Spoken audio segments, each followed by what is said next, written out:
You're listening to Podketeers. Welcome to episode 450 of Podketeers. This week we talk about one of our favorite movie spots from the last few years closing down. Disney Plus will soon bring back some of our favorites. We comment on the preview of Super Nintendo World in Hollywood, entitled Disney Guests, the opening of Mickey and Minnie's Runaway Railway, and we hear about more great moments with Mr. Andrew. We'd love for you to join the conversation over on our social networks, including Instagram and Facebook, but we invite you to join us on our Discord server. Joining the community is super simple. Just head on over to podketeers.com/links and click on the Discord button to join our community. A very special thank you goes out to an awesome group of people known as the FGP Squad, our podcast Fairy Godparents, because it's their support via Patreon that help make these episodes of Podketeers possible. As part of the FGP Squad family, you get some additional perks like exclusive discount codes for Podketeers gear, additional content like the Podketeers After Show, and access to our happy hour calls, just to name a few. For more information on how you can become part of the FGP Squad family, we invite you to check out podketeers.com/FGP. And as always, a super special thank you goes out to the FGP Squad for their continued support. Alright, I'm about to go grab some more tea, so it's time to get this episode going.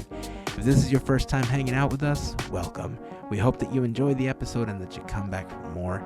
And of course, if you've been hanging with us for a while now, welcome back, friends. Here is episode 450 of Podketeers.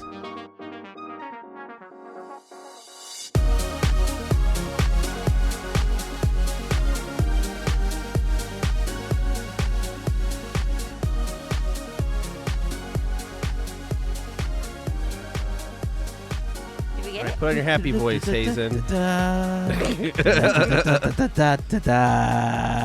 Bwah, bwah, bwah, bwah. I don't know what we're doing here. That's what you get. I don't know. I mean, I had nothing. You know, it's funny. I was joking around at work saying that I want to do like a radio show now and just be like Wolfman Jack.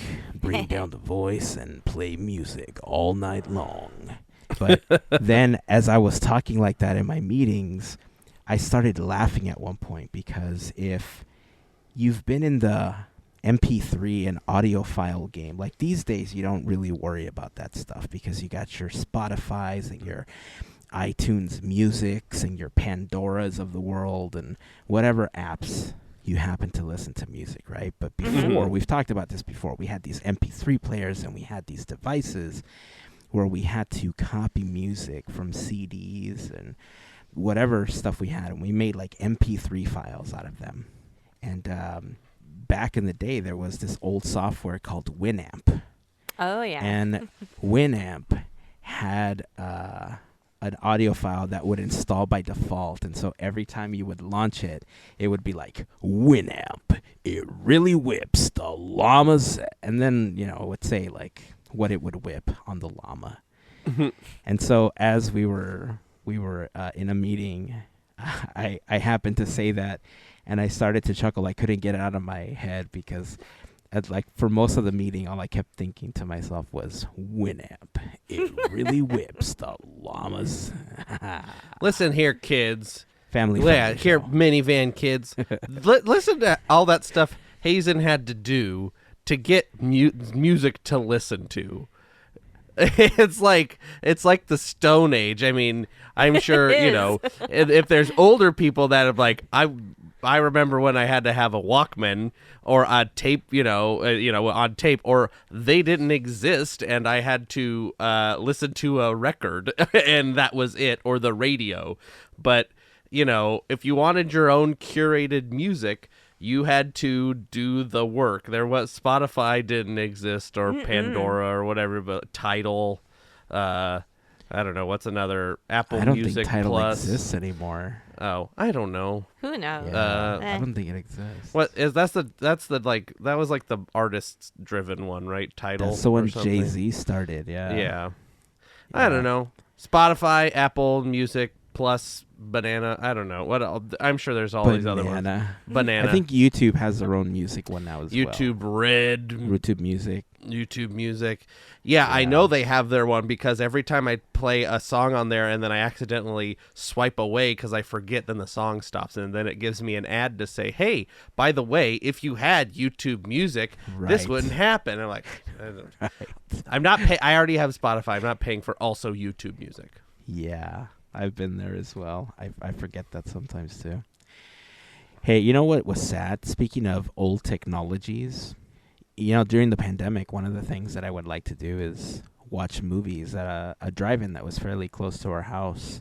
It was called the Mission Tiki Drive-In, and it was themed tiki. It was kind of cool. And I got an email this last week that they were closing. And it wasn't just like, hey, come on the farewell tour and watch like another film or something, right? It was like, hey, thanks for coming. We're closed now. Oh, a little abrupt. Email was sent, and apparently people that knew it was happening, it was like on a Thursday night or something. The people that knew it was happening were there to see the lights go off because everything just got shut down, turned off, and it just went dark, right? It kind of hit me. Like, I was like, man, what am I going to do now? Like, there's a couple other drive-ins, but they're an hour or so away from me. Yeah. I guess I can wait for Disney Plus, but there's certain things like I think we talked about this on Discord we talked about it on an FGP call. Like, FGP members are up for renting out an entire theater for all of us, so we can hang out because, if it's a dozen or two of us, then there's enough space where we could, if you wear a mask, if you want to wear a mask, and or we can even make it part of the criteria to be there, right? But we can rent out a theater, we could spread out, and then we can watch a movie together like we did in the olden times. Back in the day. So I want to, I'll put it out there. That's not fully off the table. I want to look into it a little bit more to see like what we could do and how to stay safe and everything. But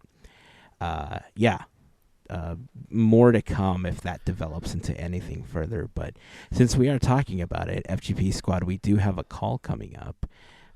February 11th is when that call is going to be happening. So we hope that you can join us to hang out, play some games, talk, cry, laugh, whatever you want to do. It's open to whatever. Maybe there might be a nice listener out there that's flush with cash. Maybe they want to buy Mission Tiki and reopen it. So, get in contact with us. We'll help you out. We'll figure out some logistics. Hey, I'm sure Heyzen would appreciate it. We'll get you some payment plans or something. PayPal has a pay in 4, right? Well, yeah, or what is it, yeah. Put it on Afterpay. Yeah, Afterpay. No, I'm just saying, those, like this angel investor will just buy it up, and they'll just front the cash and then open it back up. And then just because they're nice, I would enjoy that. Definitely. Yeah, and then we'll call it Podketeers, sponsored by whoever that person is. Mission Tiki Theater. Yeah, because I don't know. Not the Mission Tiki, something new. Yeah. I looked it up after I saw the email that came in, and apparently they were planning on closing back in 2019. And then when the pandemic hit, they kind of caught like a second wind, right? Because all of a sudden everybody wanted to watch films where it was safe, and so there was kind of this like drive-in boom for them all of a sudden, which was great. And that's where we got the idea. Like, it was just, it was there. So we did that, and now it's closed, and I'm sad. So in the eyes of the angel.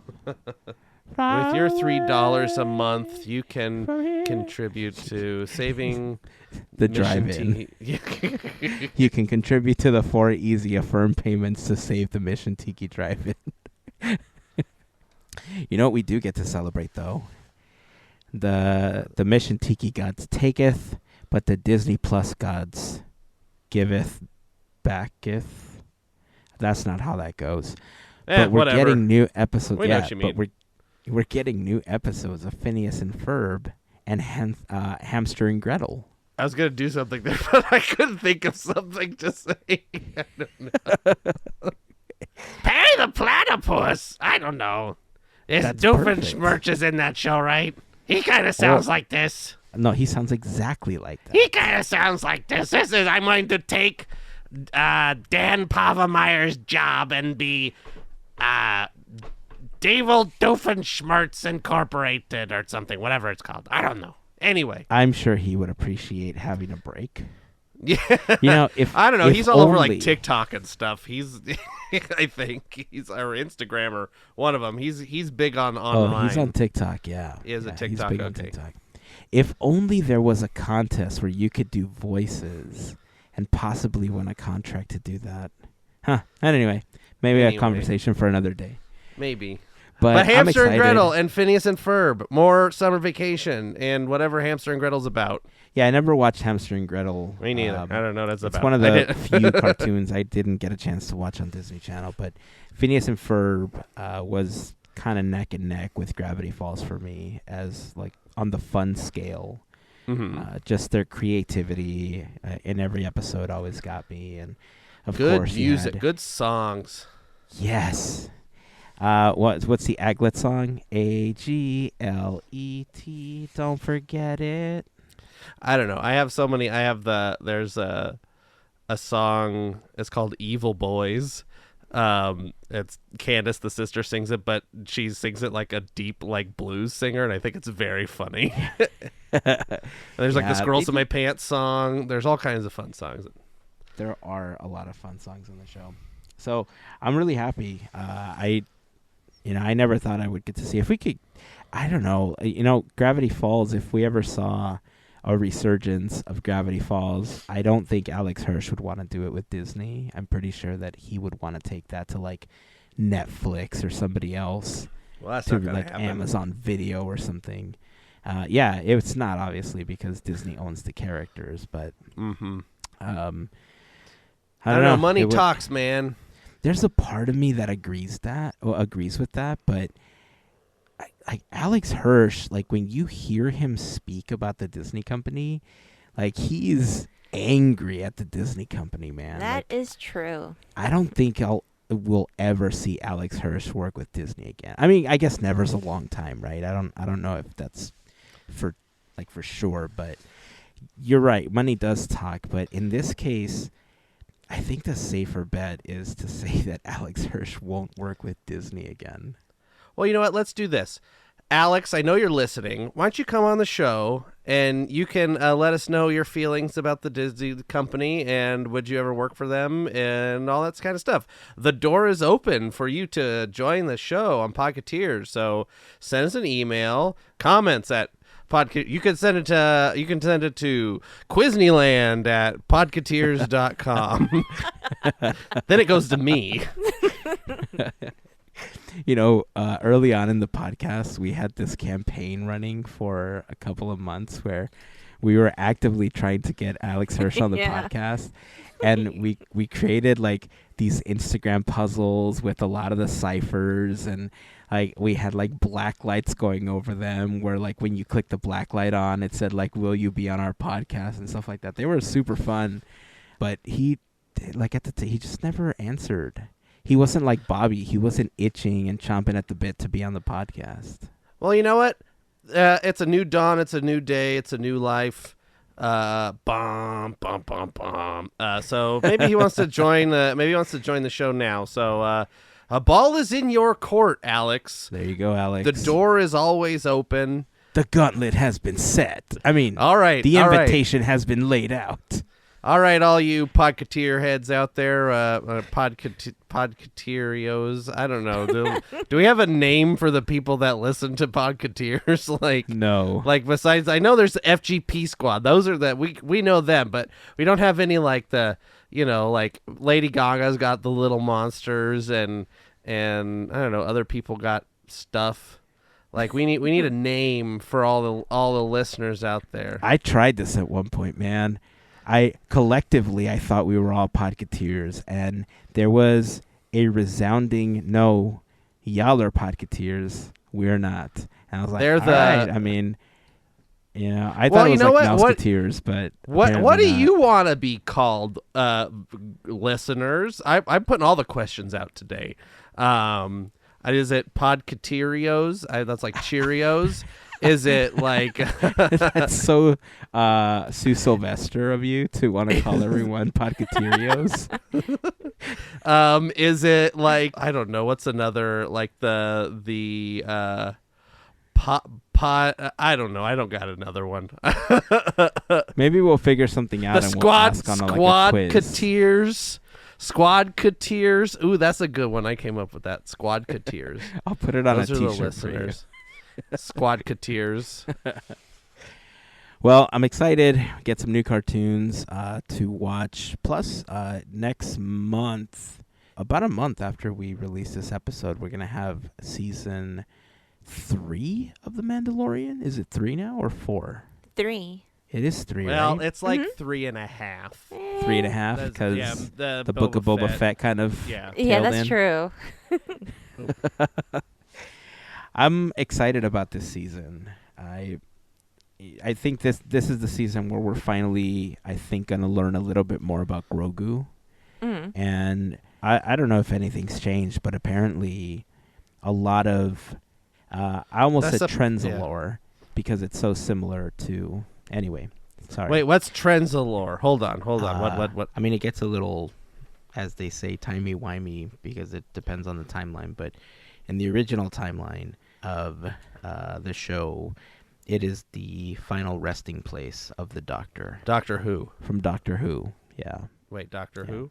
Here we go. Okay, no. I'll do it every time. Every time I will do it. You're just going to have to get used to it. I think this is the season where we're going to see him apparently trying to recuperate his status as a Mandalorian because, he took his helmet off and, apparently the cult that he was a part of, as he was told in season 2, was like, yeah, we all take off our masks now. We're cool with it. We're not a cult. But he's like, but this is the way. Yeah, nice. So I don't know. I'm happy. I like the Mandalorian. He's got that sword. Yes, the Darksaber is awesome. Yo, it's a lightsaber. I'm a dummy. I'm a sword. I am not ashamed to say that the Mandalorian is probably my favorite Star Wars property. It's fun. It's totally fun. Pretty good. Yeah. Can I add one little thing about why I'm so excited for this season? No. We get to see some more of the Babu Fritz's family or something. I don't know who they are. I've been asking for them to be in Batu, and that's not going to happen. So I'm so okay that they're going to be out in The Mandalorian. So there's going to be more Babu Frick creatures? Yes, Frick. Oh, my goodness. Shame on me. This is what happens when it's so late at night and we're doing this. Yes, and you're just so excited, and then yes. I haven't seen anything for the new season, so I'm curious as to what. I gotta watch the trailer and stuff. So there's like little Babu Fricks in the trailer or whatever. Yes. Oh, okay, I gotta watch this then. Yeah. I'm behind. I've been busy. I've been a busy guy. You have been busy, so it's okay. Yeah. You know what? That's whatever. I have a feeling that tonight's whatever gonna be ends up good happening. night. Yes.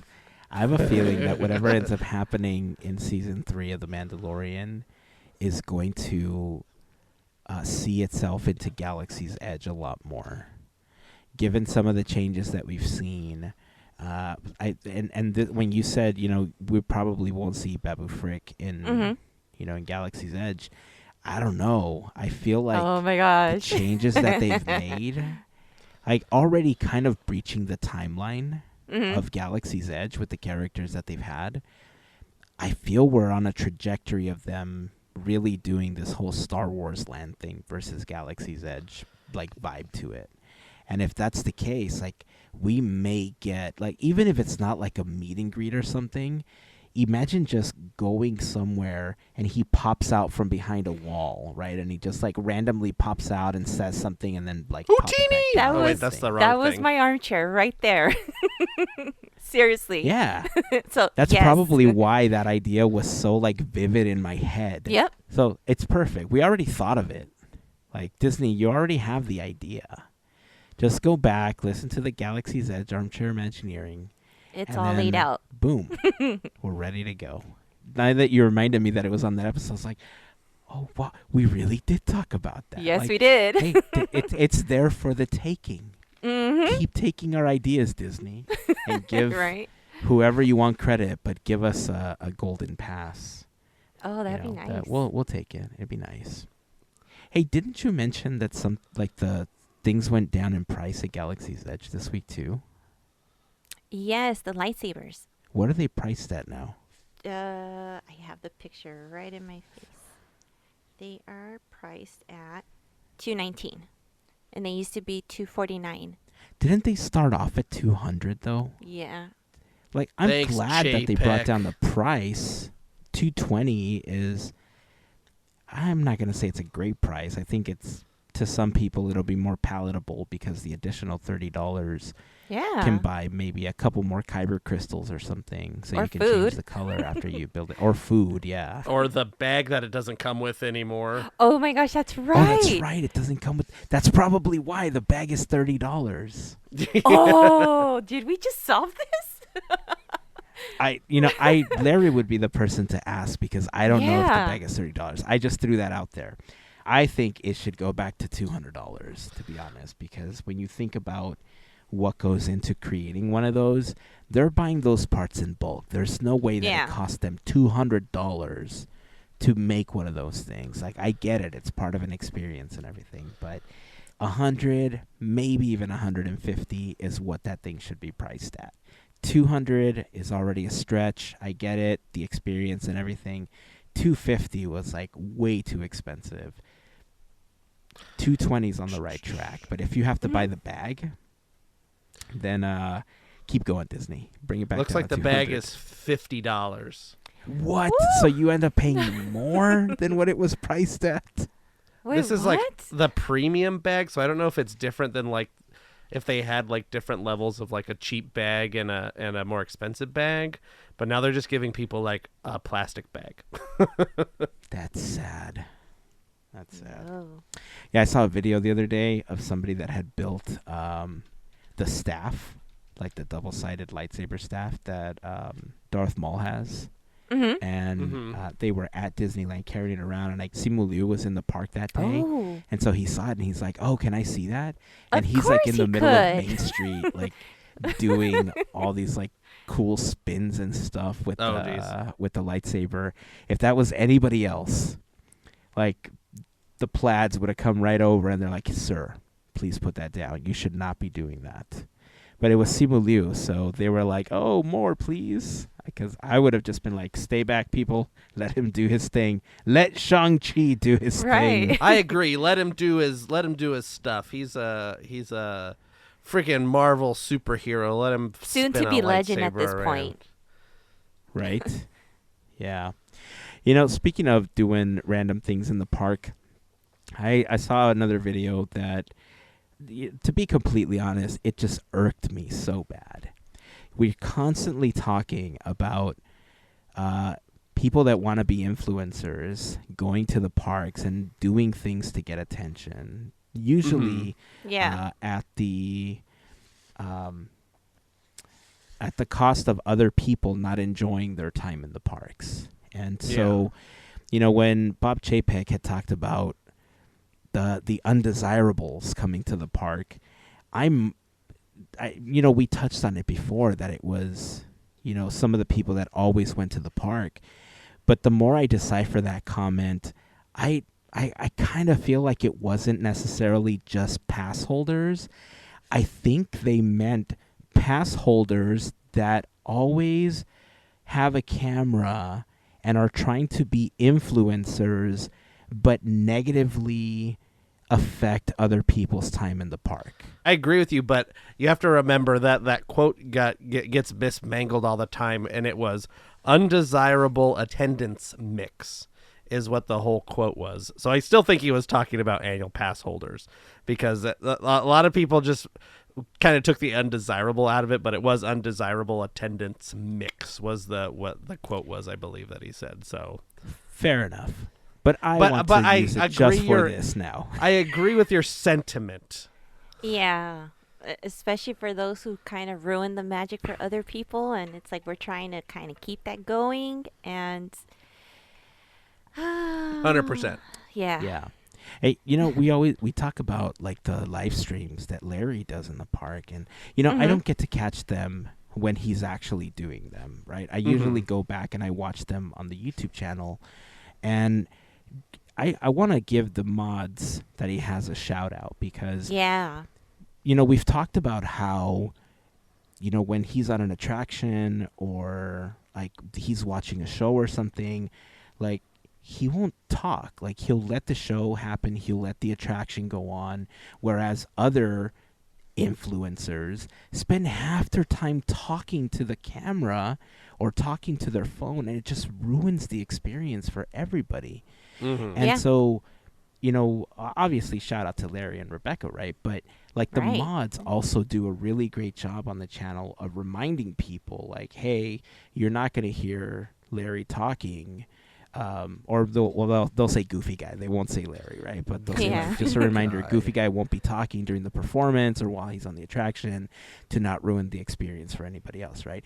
And that's the type of respect that, I talk about, where like it's cool if you want to live stream, it's cool if you want to record stuff, it's cool if you want a vlog, but don't mess it up for other people. Definitely. Right? And so the trickle down effect of what ends up happening is worse for others, right? The people that are trying to do things safely and correctly. Like one of the biggest offenses I've seen recently was this last week.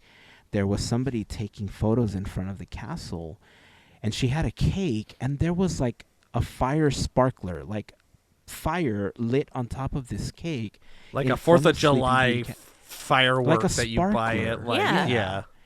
And so like I was reading the comments, and people were saying things like, oh, that's like a bottle service sparkler, it's harmless. It's like, no, it's not harmless, because what ends up happening is whether that one was, let's say that it was safe to use, right? What it ends up encouraging is copycats bringing in worse things later to see what they can get away with. Yeah. How this thing got even past Disney security is one of the biggest questions. But this type of behavior ruins it for other people. This is the type of behavior that gave us rules like you can't take selfie sticks and stuff like that, because people were getting them in other people's faces. They're waving them around on attractions. They're hitting other people with them. Like Disney's trying to keep people safe, right? And so doing something like this just creates copycats that end up ruining the experience for everybody else. I'm sure, like, I haven't seen anything from Disney yet. Like, I haven't seen, like, an official word or anything. I don't know if they were trespassed from the park. I know that they were escorted out, but I don't know if they were trespassed. For those of you that are listening that don't know the term, it's basically when they ban you from the park. You get a lifetime ban if you're trespassed. And I don't know if that happened, but just like we heard...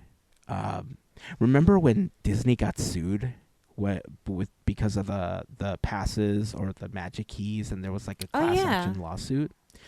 So that was several months ago. Yeah, so that started several months ago. And when the magic keys became available again, there was specific language in the new terms and conditions that kind of addressed that entire thing, so that you couldn't sue Disney for not getting like the days you thought you were promised or anything like that. So they made the language clearer. And I'm thinking that this thing that happened with this firework in the park, or the sparkler, or whatever you want to call it, I'm sure we're going to hear something at one point, and we're going to see updated terms and conditions. I know people are calling for updated scanners, and I don't know what ended up happening to that. I know that they tested them at one point, but they never implemented them, which is why we still have the manual process. So I don't know if they're going to switch off to full scanners like they do in other parks. I know Universal already does it, but this is ridiculous. We're starting to see more and more of this, and the first thing that comes to my head is the audacity of this person doing this. It's going to ruin it for everyone else. It's stuff like that that leads to the articles of Disney adults and their behavior and, you know, how they do things. It's stuff like this that lead to the Disney adult articles. This is why people peg us a certain way, because of, I keep wanting to curse like saying this stuff, but it's this behavior that makes those articles happen. You know, it's the fact that these people have, like I said, the audacity to do something like this that just, it ruins everything for everyone else that's trying to do things, you know, right, or trying to be respectful. Yeah, and to what you were saying before too, that some people are saying, well, this is it's a sparkler, it's bottle service, it's safe to use. No fire is completely safe to use. Anything that is related to fire, I work in the entertainment industry and live theater. This is something I have to deal with somewhat frequently. People trying to bring fire into the building, use them into shows and stuff like that, and it's not safe. You know, clothes can catch on fire. Anything that creates a spark can then make a larger fire. I mean, we live in the state of California where wildfires are very prevalent, and they're started by cigarette butts that are almost out, lawnmowers, like people being stupid, like anything that has related to fire can start a fire. So fire's no joke. And so just don't mess with it if you're not in a place that it is safe to experiment with fire, or you know, even if you're buying a manufactured product that is, you know, consumer grade firework, sparkler, whatever, there's still some inherent danger, and there are warnings on the boxes that tell you that, you know, use that at your own risk and da-da-da-da-da. So I don't know why anybody thought that this was something that was okay to bring into Disneyland, and how they thought taking a picture with a lighted thing would not be, like, seen by anybody.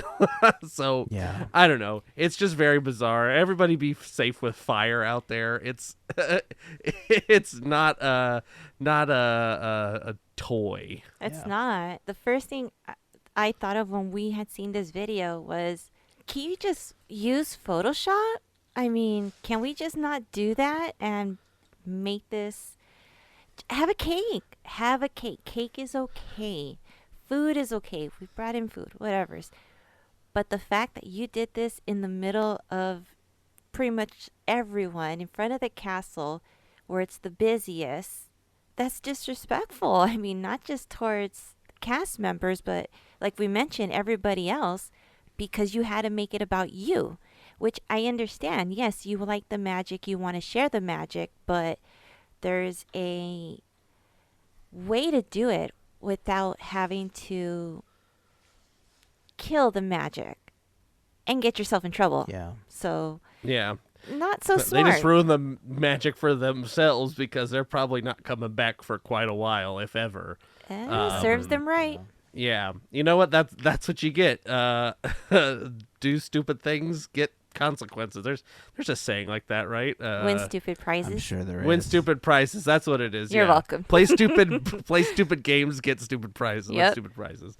That's the one. There's a YouTuber that I watch. His name is Philip DeFranco, and one of his T-shirts, or he made a T-shirt out of it because he would always like say it when he would talk about stories about being stupid. And so the saying is, "Don't be stupid, stupid." And so he put it out on a T-shirt, and that's what I think of now when Aside from the audacity of this person, it's like, don't be stupid. Mm-hmm. And I mean, Melissa, you brought up a good point of like Photoshop exists. Like Canva is free. I'm sure if you looked up Canva and typed in sparkler in the elements, there would be one there, and you could make it look real in like 5 seconds.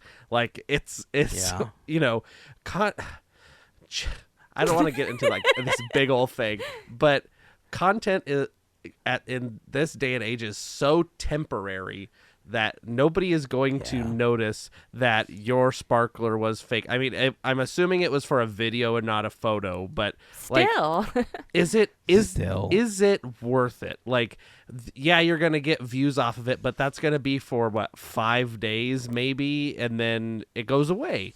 Like, no, people don't go back. Everything is so temporary that I'm sounding like a grandpa. Like, but you're right though. That's the thing. You are. Yeah, it's just that's why everybody's having to churn out so much stuff, is because everybody. I mean, you know, everybody does it. They're on Instagram or TikTok or whatever, and it's flick, flick, flick, flick, flick, flick, flick, flick, flick, flick, flick, flick, flick, flick, flick. You watch the video, flick, flick, flick. You know, you watch like what, 1,000 videos in a day, maybe, depending on how long you're on, and it's it's just insane to think about all the effort all these people are going to, and how many people are just flipping by them, and then the other people that engage with it, it's so temporary. It's bananas. I don't know. So I'm gonna get off my Apple box over here and get off my lawn, kids. I don't know. It's So 2 things before we wrap this one up and move on. I'm gonna loop it back to being respectful, right? I know a lot of people that go take photos in the parks because they're sponsored by brands, and you know that's what they do.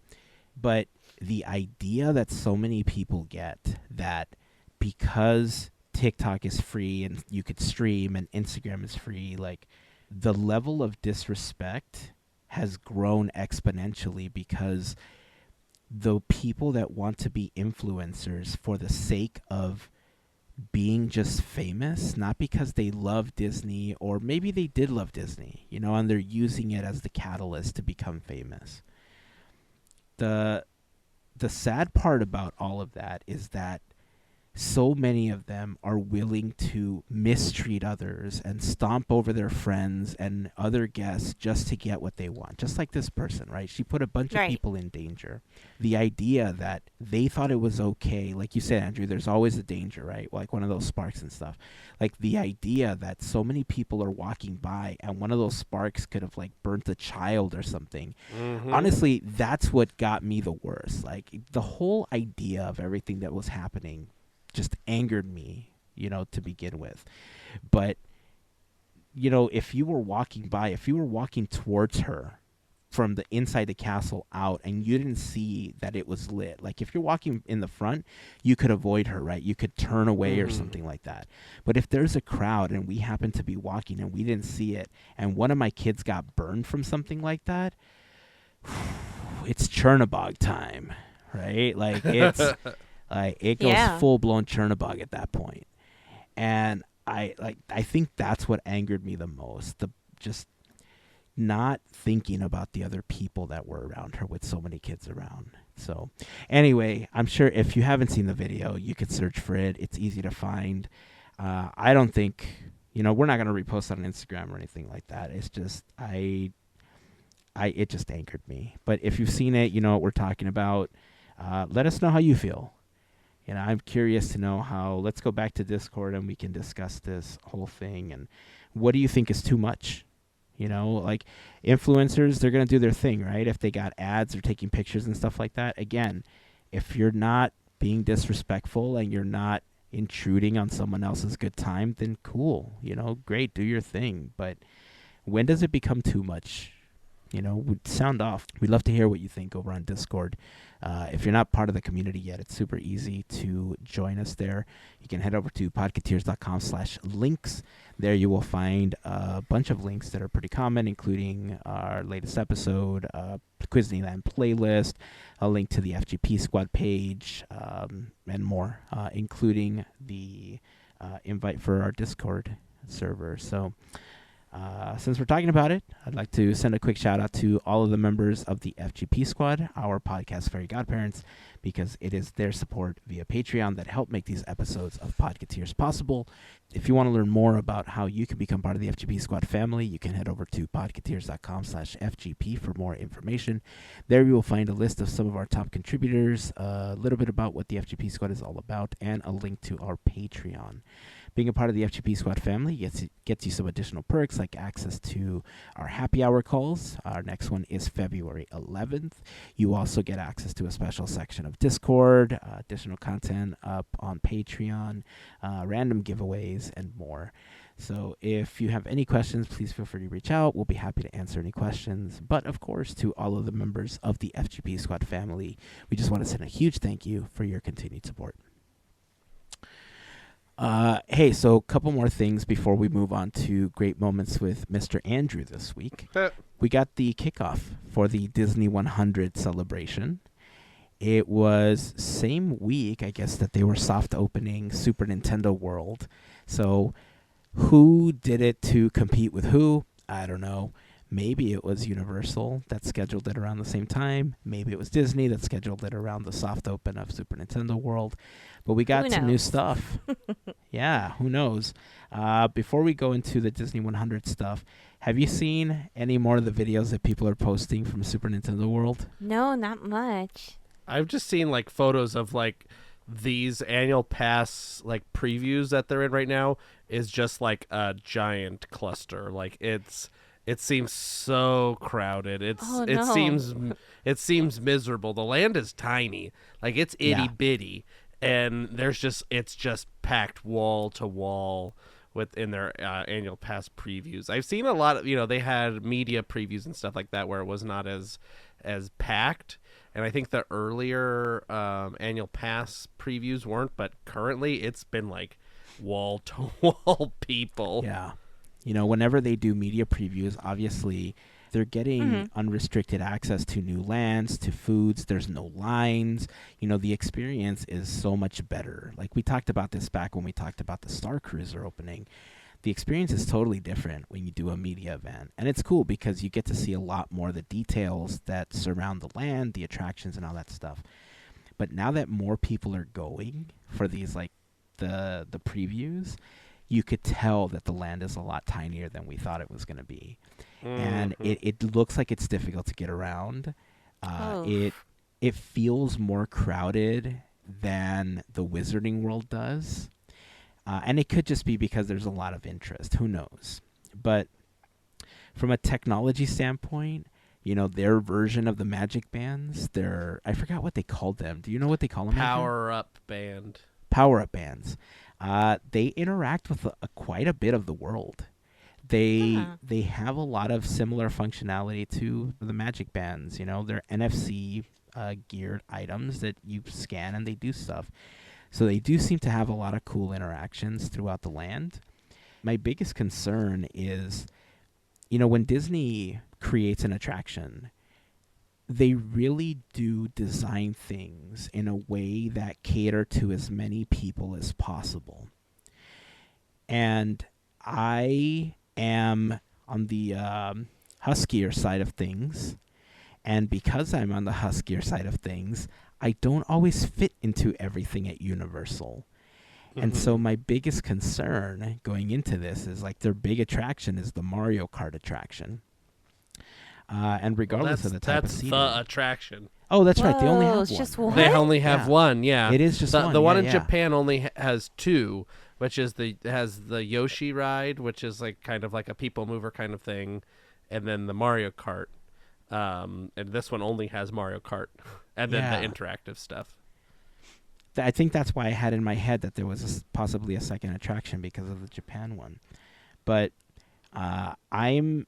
we're planning on going to Super Nintendo World at some point because, one, we just love Mario and we think it would be a fun experience. But I'll be honest, man, I'm kind of concerned about not being able to enjoy the attraction because there's not a lot of attractions that I can do at Universal because the seats are not compliant to huskier people.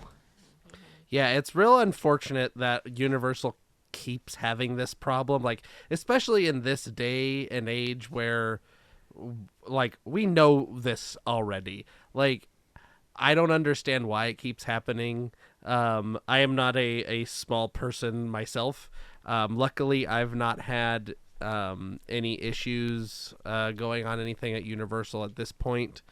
I remember like Flight of Passage in Walt Disney World was a little tight for me, but I think that was more the leg things than anything, at Animal Kingdom. But so far, everything's been okay for me. And I know they have at the Mario Kart one, it makes no sense that this very slow moving attraction has you like barred in like 6 Ways to Sunday.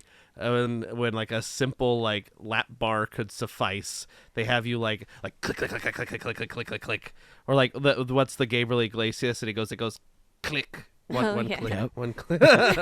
But so I mean, I'm assuming some of this is like, well, they made it in Japan and they copied the exact same thing, and people in Japan blah blah blah blah blah.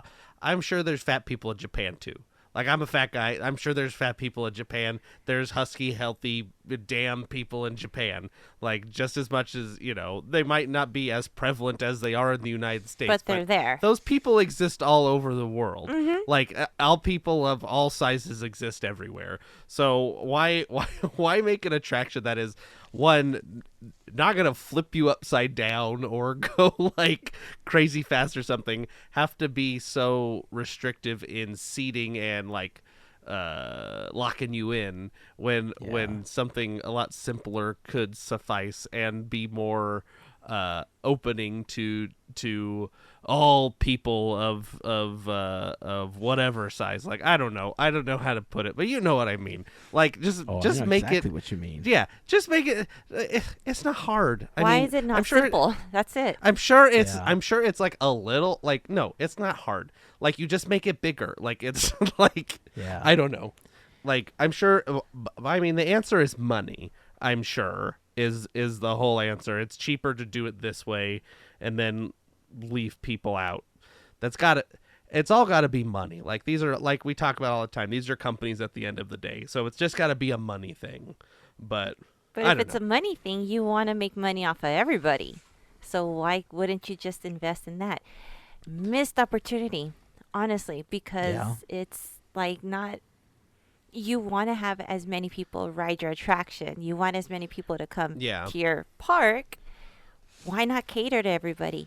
What is going on with the world? Come on, people. Universal. And I know they do have at the one in Hollywood. I saw a video. They do have like a test seat for you to before you get on the attraction. But that's embarrassing. I hate it. Is embarrassing. You're like in front of everybody. It's like, do you fit? Nope. Just keep walking, everybody. And then like it lights up like if you fit, like it turns green. No. Yeah, like there's a big it's a red light.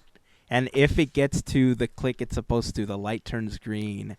And if it doesn't, the light remains red the entire time. Oh my goodness. It's a wonderful experience all around.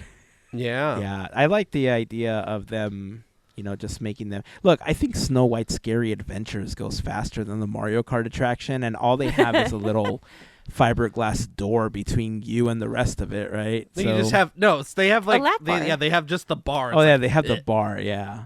I mean, it's like Rise of Resistance or Mickey and Minnie Runaway Railway. Like, those are fast-ish moving trackless vehicles. I'm sure they don't move any faster or slow. They don't move any slower than the Mario Kart thing. And that's just, it has a door and a seatbelt. Well, look at Racers. Racers has a seatbelt. A seatbelt. And it has like a thing where like you could just launch out of like racing. all those it's an actual race attraction. And it's a seatbelt. Yeah. There's no excuse. There isn't, especially when there's like Mr. Toads and there's nothing in front of you. You just sit. Yep. I mean, Soarin', they lift you up in the sky. Yeah. You got a seatbelt.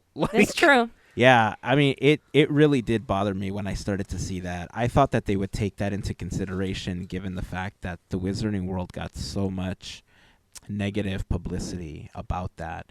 And then the Secret Life of Pets opened, and they got the same thing for that one. And so when they really, started building this, the Secret Life of Pets one is also not like. Yeah, it's like, also super small. They also have the test seat and everything. It's Jesus. Bananas. I didn't hear about that one. I thought that was just like a dark ride that was like flat and like a seatbelt. I mean, it is like I saw the video my kids took of it when they went, but yeah, it's same issue with that one. So I thought that after hearing this a few times that they would have been like, okay, well, let's get our act together. But apparently, they're thinking about opening the other park in Vegas. So they're spending all of they're using Texas. all of their. Oh, is it Texas? No, I'm pretty Vegas. Vegas is the Universal's horror... opening another park in Texas, but horror is coming to Vegas. Yeah, Vegas. Yep. Uh-huh. Yeah, they're using all their brain power to open up the horror stuff in Vegas, instead of thinking of attractions that are catered to more people. So maybe Universal isn't as good as we keep saying. I don't know. I think Universal's great. I mean, yeah, they are too. Here's the but thing. Everybody's got their flaws. I don't know. No matter what, people can find flaws in everything, because the best you could do is do your best to cater to as many people as possible. But this particular issue is one where they were aware of it already, and they decided to just take the same route with it. Yeah. So, and I that's think that's the thing issue, that bothers people the most. I think they had the same issue with Velocicoaster possibly too. I'm assuming, and yeah. Now I'm curious as to their third gate they're building in Florida, what that's going to be. If it's pretty much the same. If it's going to be a nightmare for everybody over like that's not a size medium. Like what is gonna go? What's going on over there? So I guess we'll see. Don't know. Well, is that going to deter me from wanting to go to Super Nintendo World? No, I still want to go. I still want to take a look at everything. Just when it's less busy. Yeah. Yeah. It's still we still plan on going at some point. It's just not going to be as enjoyable as I would have wanted it to be. I know that there's people listening that are like, but you have a couple months. You can lose a little bit of weight. It's not that easy. It's not that easy. Well, we'll see. I mean, I guess it's just you wait and see if the boot fits. I don't know. Yeah. I don't know. Anyway, I think we can move on. So back to the Disney 100 celebration kicking off. We got back to Mickey and Minnie's Runaway Railway. Much nicer seats. Don't have to wait for a green light for that one. Right. They had the previews and then the official kickoff. Hey, Straw Hat Goofy was there. Remember we talked about him and the whole Disney 100 thing, part of his idea and everything? They had him hosting the Disney Parks live celebration thing that they did on YouTube, TikTok, and Facebook, I believe. So it was kind of cool. It was also his birthday, apparently. Yeah. So imagine. That was the one where it was like in the middle of the workday, right? Yes. Yeah, it was like 2 p.m. On So weird. But super cool for him. They have a big Mickey statue where they normally have the pumpkin and the Christmas tree and stuff like that. It's a big silver statue. Looks super cool. With a misquote on it. Oh, yeah. Yeah. Yep. Then we have the castle kind of dressed up a little bit with a Disney 100 like placard or like a... It's like a big like medallion-y kind of yeah. like shield looking thing with it. Yeah, It's got flora, like a crest, fauna, and right? Merryweather. Yeah. Yeah. It's a big old thing. They also added fountains to the sides of the castle. I thought that was a nice little touch. By the way, I saw a super funny video on TikTok about the fountains. Do you know the strategy people use on TikTok and Reels to get more engagement? Something about text or something? I don't know. No. Not a clue. So You put for the boys. That was one I was watching today. No. I don't know. So this strategy that people are using is that they purposely add mistakes to their videos. Because if you add a mistake, people will comment, that's not how you say it, or that's not this, or that's not that. And to the algorithm, it doesn't matter It's what just they're saying. engagement. It just Yeah. counts as engagement. And so it gets boosted. And so it gets shared more. It gets put out more.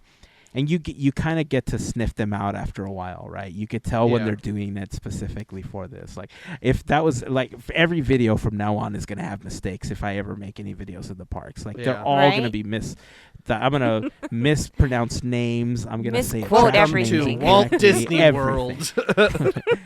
Welcome to Walt Disney Earth. So he puts this, he's like taking this video of the fountains at the castle, and he's like, wow, guys, and I'm paraphrasing because I don't remember exactly what they were saying, but it's something along the lines of, wow, guys, look at these fountains that they installed are so full of Disney magic that in the morning when the light hits it, they create rainbows. And literally every comment was like, it's called refraction. Don't you know science? Didn't you go to the 6th grade? And I'm just like, wow. The strategy works, right? Like it obviously works because they're blowing up these videos. So good for them. I thought that was pretty funny. You know, that one's actually kind of clever. Like it's more like being sarcastic than like intentionally just saying something wrong. Like that one's like that seems pretty clever to me. So yeah, I like that one. So Mickey and Minnie's Runaway Railway. Obviously, they're still building some stuff out in Toontown. The attraction is housed as part of the facade known as the El Capitan Theater. They did remove the fountain, so I did want to ask you how you feel about R.I.P. the Roger Rabbit fountain. I weep inside every day. Rest in peace, Roger Rabbit fountain. For $4 a month, you two can help me acquire the funds to acquire the Roger Rabbit fountain at auction. Thank you for your support. But anyway, no, I mean, I understand why they got rid of it. I still think they could have just kept the fountain and put grass around it. And I believe that section isn't complete yet. I think they opened it up because it's kind of hard to. It would just have like a straight line of walls straight to the theater, you know, where the attraction is. So I have a feeling they're not done. I think there's going to be some other stuff added to that because right now it does just look like a big patch of fake grass with a couple of light posts and a couple of trees. Like there, and then it's just like the wall. There's no benches, but it does look like people are enjoying that space, that grass, as just like a place to rest and let kids run around and stuff, which is, you know, good. But I do not see why, you know, they could have even made the fountain smaller and just had Roger in a little small fountain or put him somewhere else. I mean, the attraction's still there, and so, you know, Roger still has a spot in Toontown. It's still, you know, kind of makes me, I don't know, not mad, but sad, I guess. I don't know, that Roger gets, like, in the 90s, they're really trying to like boost up Roger. They're like, it's like Mickey, Minnie, Donald, Goofy, Pluto, Roger Rabbit. Like it was like number 6 was Roger Rabbit. They're like, Chip and Dale, Daisy, who cares? Roger Rabbit. And he was in everything. And then they kind of just gave up on Roger Rabbit. So like the new Toontown sign has like each letter has like a different like color scheme to represent different characters on, you know, spelling out Toontown. So the T is Mickey and yeah. Not a single one of those is Roger Rabbit. They put a Clarabelle cow on the ding-dangin' Toontown sign and not Roger freaking Rabbit, who has a whole dang attraction in the land. One of 3 attractions in the land. One is Roger Rabbit, and they couldn't be bothered to include him on the Toontown sign. So, you know, Roger Rabbit needs a little more love, I think. They took away the bathroom signs with Roger Rabbit on them. The bathroom signs used to be Roger and Jessica, and now it's just like shape of a person. So, you know, I don't know if it's just like some weird like deal with Steven Spielberg and Amblin and Robert Zemeckis and all these people who have their hands in Roger Rabbit besides Disney. But I don't know. Like, how hard is it to like put a little yellow and blue polka dotted bow tie on the thing and be like, that's Roger Rabbit instead of Clarabelle Cow. Let me say that again. You know, all of the Clarabelle stuff that's all around. Everybody loves Clarabelle Cow. I mean, no diss to Clarabelle. She's great. Ice cream and whatever and California Adventure, and there's one in Toontown. But come on. It's just ice cream. Roger Rabbit's cartoon spin. He's got a whole dangin' attraction. You got Mickey and Minnie's Runaway Railway, Roger Rabbit cartoon spin. Gadgets Go Coaster. Chip and Dale's Gadget Coaster, I think it's what it's called now. But still, come on, man. I rant over. I'm just going to get worked up on this Roger Rabbit thing. I don't know. I also just don't like the new Toontown sign, how they made all the letters like characters, because I think it looks cheesy. I think it looks like weird packaging for like a toy or something as opposed to a sign. Anyway, that's me being grumpy old man again. Just do some more Roger Rabbit stuff. I don't know. The new attraction looks cool, though. We can move on to that so I can stop being upset.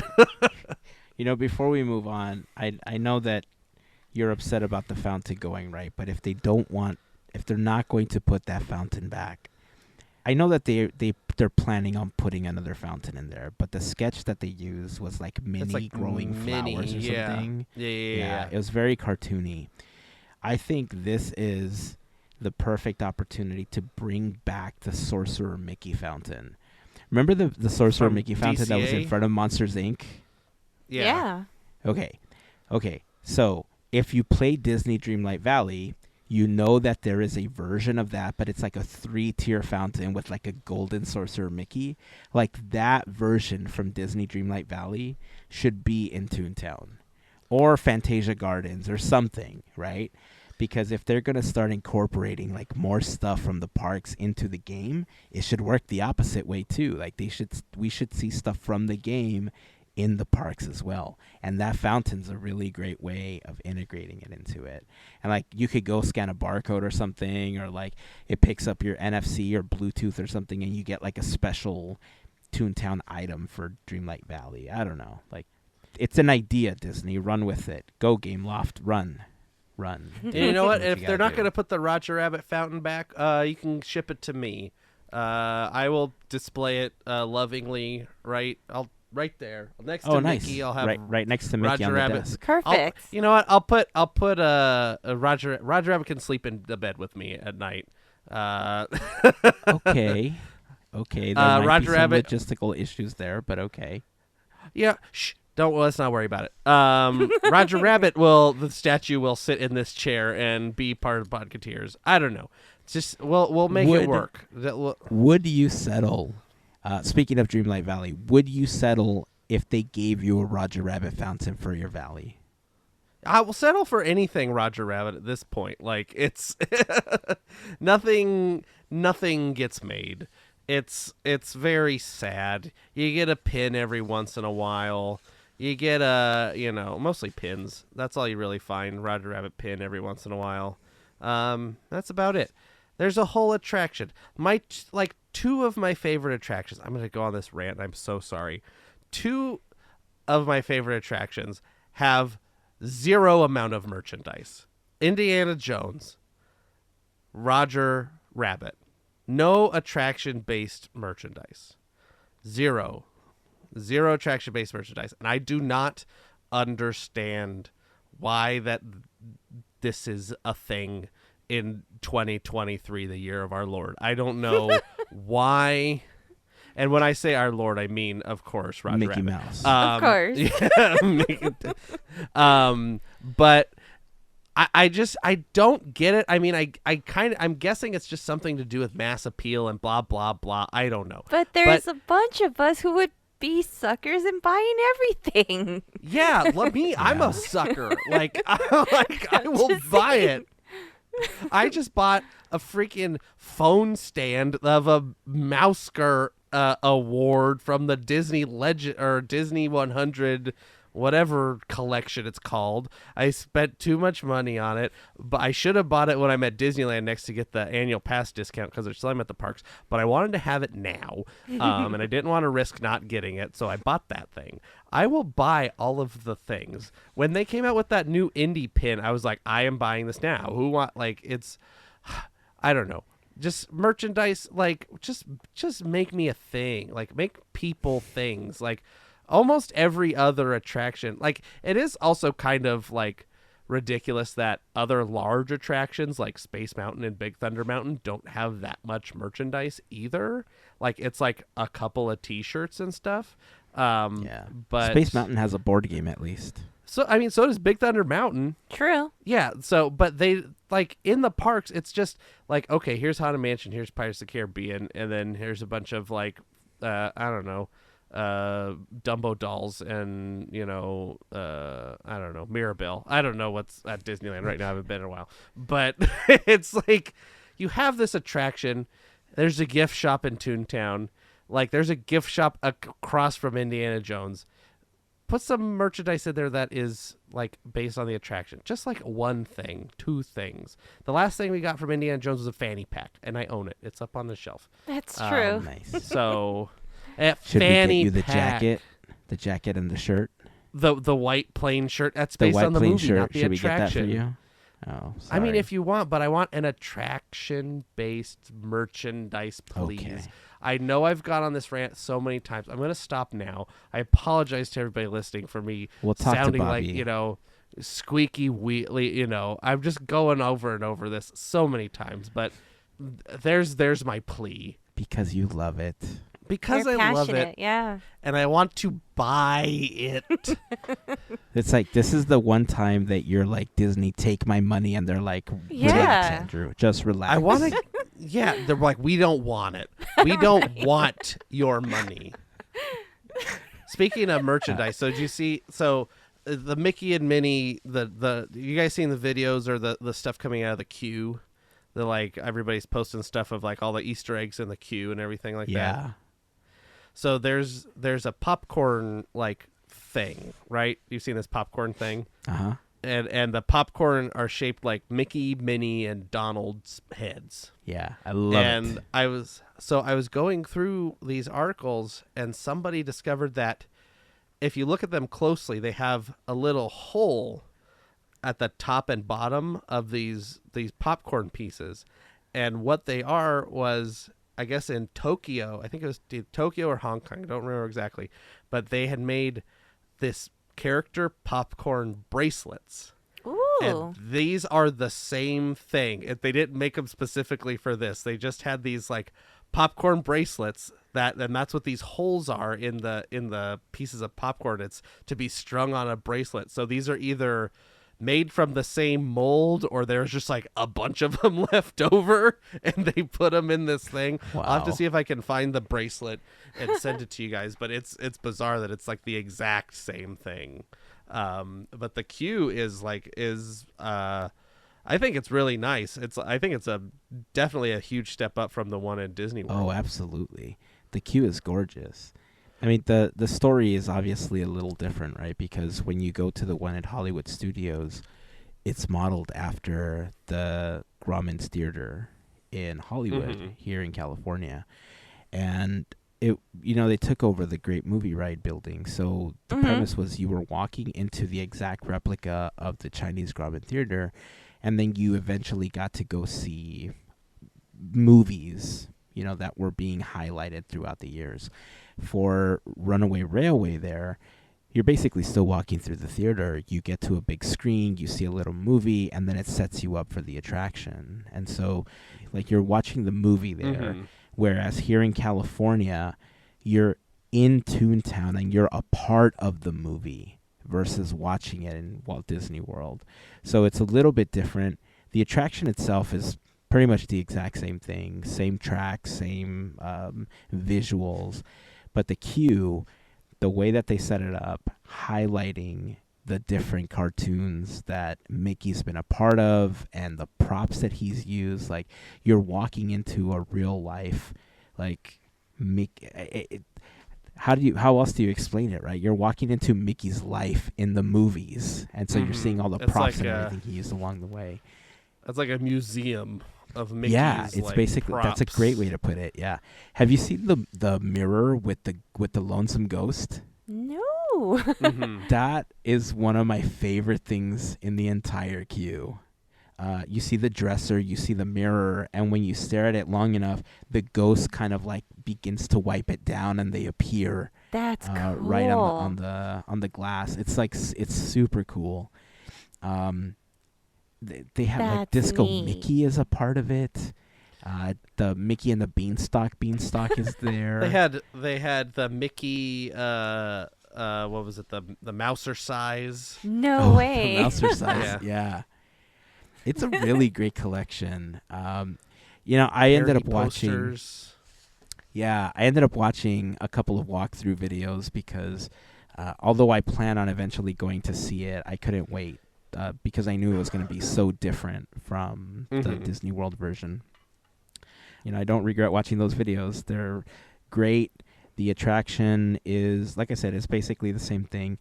I will say that it still bothers me that there's a disconnect in like the visuals because they're all physical elements except for the faces are projected, right? Like for Mickey and Minnie on certain parts of the attraction.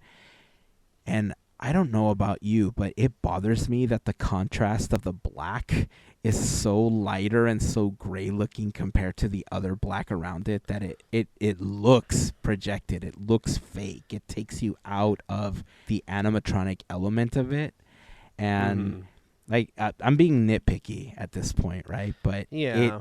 It's always bothered me about that attraction and some of the other attractions that use the projection technology like that as well. Well, yeah, and I wonder how much of that like is exaggerated in a video camera versus in person too. Like I wonder if it will, because of how irises work, and it's like a brighter thing. It tries to adjust. So I bet you it still doesn't look 100% perfect, but it might look a little better in person. Some of those projected faces, but their head shapes are just so weird. I think it's it's very funny.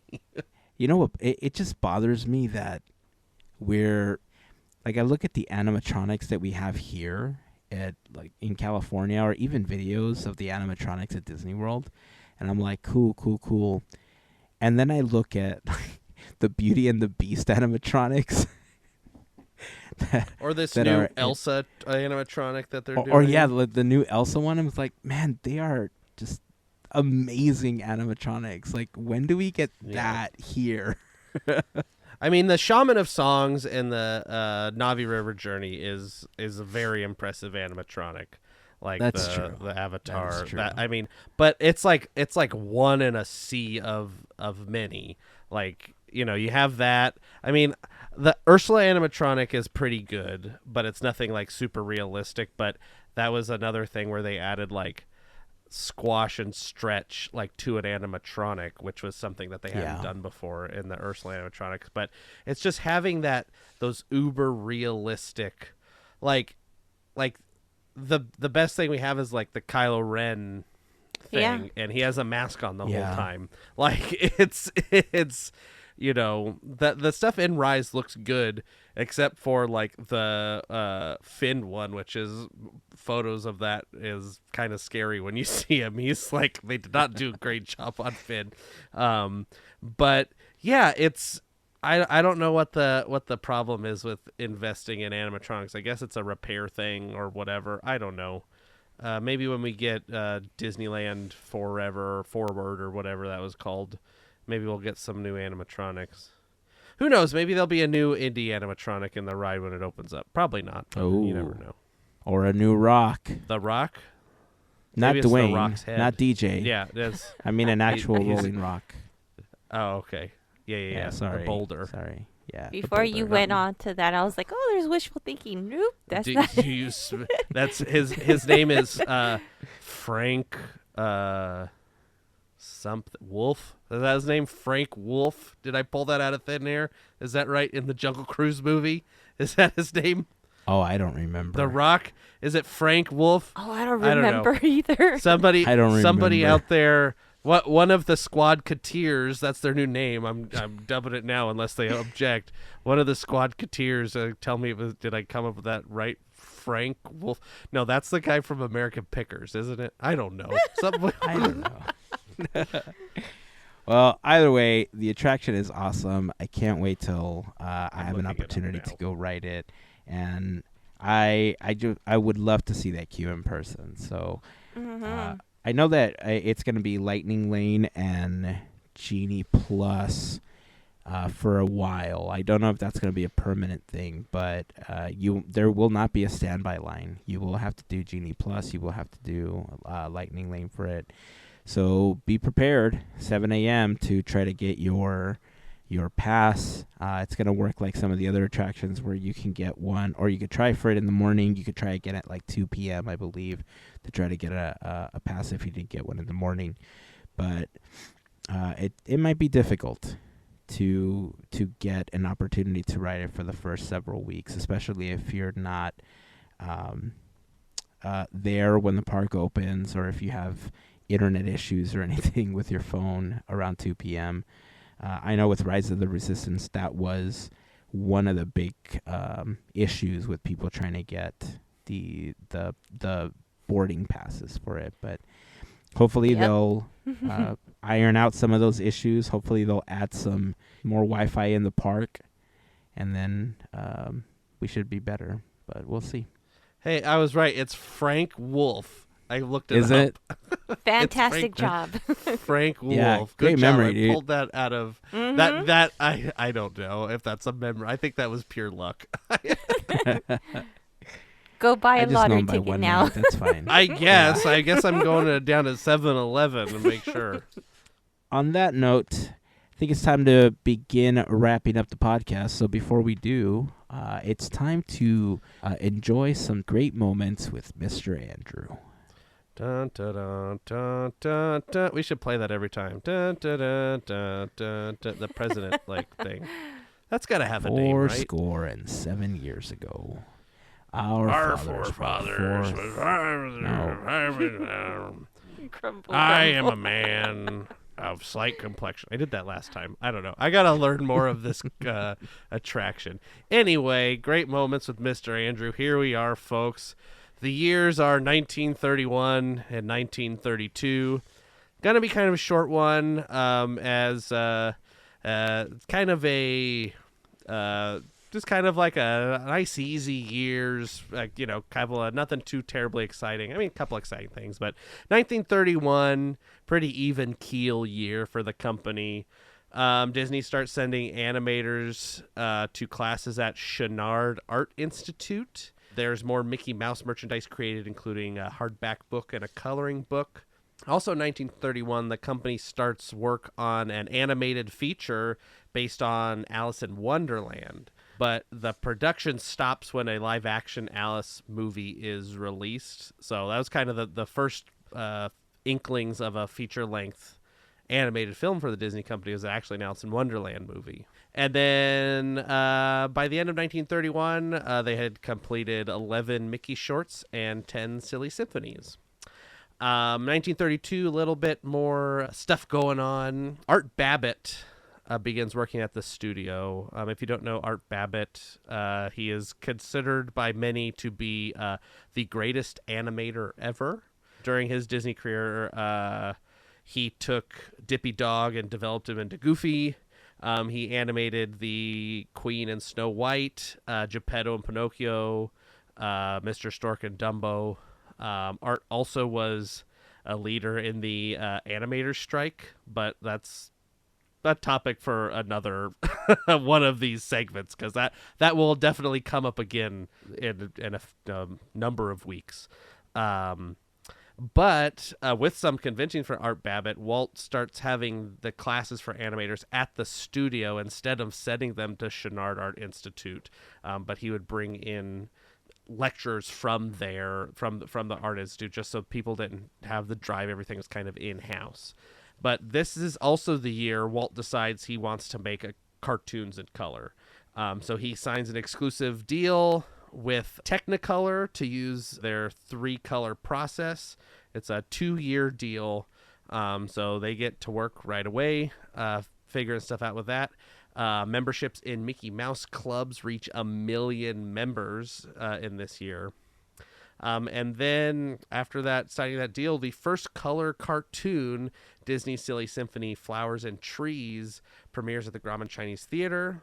It goes on to be nominated and then win an Academy Award in a new category for that year, short subjects cartoons. The company they are also awarded an honorable mention Oscar award to Walt Disney Productions for distinctive achievements for creating Mickey Mouse. So they got 2 Oscars. The company got 2 Oscars that year. By the end of the year, the company had completed 13 Mickey Mouse shorts and 6 silly symphonies. So yeah, the first of many Oscars for the Walt Disney Company in 1932. So a short one this week, but a lot of fun stuff happened in these years. I didn't know they got the second one for creating Mickey Mouse. I knew about the first one. Yeah, I didn't know about the second one.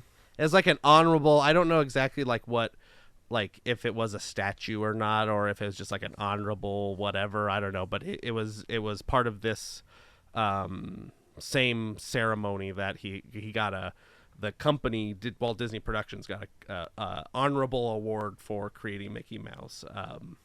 In that cool. Same segment that category, a Mickey cartoon was also nominated, but it got beat out by Flowers and Trees, which is not surprising.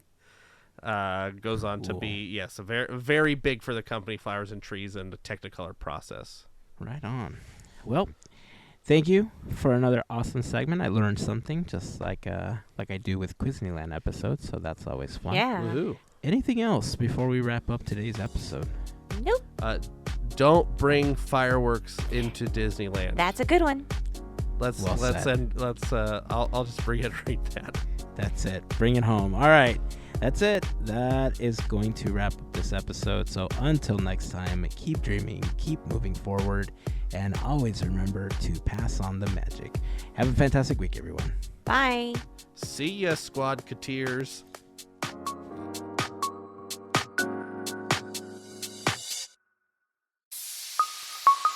Part of the Podketeers Network.